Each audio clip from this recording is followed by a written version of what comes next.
All right, y'all, just want to make this quick video.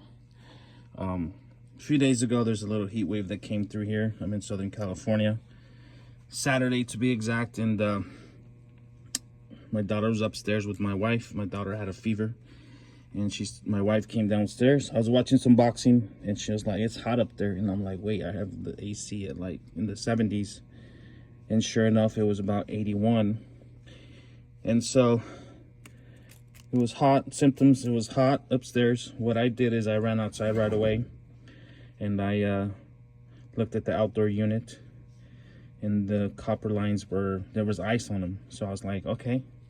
I've watched a few YouTube videos, a lot of the AC guys, and I knew right away either airflow, air restriction, or low charge.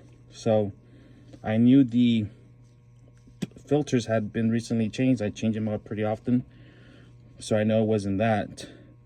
And then I was kind of scared that it was a low charge, because then I know there was a leak, and I don't really want to mess with this because this is an R22 system. So then what I did is I went upstairs and I just turned on the fan. No AC, and there was no fan. So I knew that it was going to be this bad boy. You hear the motor, or that little sucker, right? And some of the things I did before I came up here. So I noticed this at night. So that was Saturday, and I was like, Sunday, I'll go into the attic early. And so what I did at night was just kind of did that. I did swap out the thermostats. I thought maybe it was the thermostat. I have one for upstairs, one for downstairs. So I swapped them. Problem didn't move. So I knew it was something. Next thing, I tested the 24 volts on the thermostat, and it had 24 volts. So I knew it was either going to be, I knew by testing this 24 volts, I knew that was working, the board. And I also knew that there was no rats that ate through it. So I knew it was good to go. So I came up here, and what I ended up doing is testing the capacitor. And this is the old one. Bulb, look at that bulge there. So tested it, no readings. Finally got one of these from Amazon. I did buy another one locally, a Titan, but I wasn't in a rush, so I ended up just waiting on this, and now I swapped it. I just turned it on, fan started right away, so it's good to go. We'll mount it up there where it belongs. There's a little strap back there, which was a pain in the butt to get to. How to use a quarter on that, and I almost had my daughter come and do it for me because it was so tight.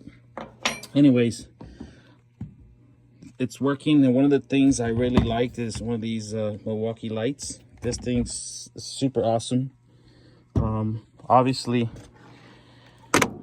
this clamp meter, the CL810, really helped me out. Spend the money, fix your own stuff.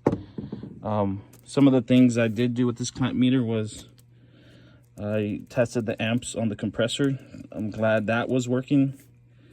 Checked the outside capacitor too, just because I was already opening it up. I know summer's coming. Ratings are within spec, so not messing with that.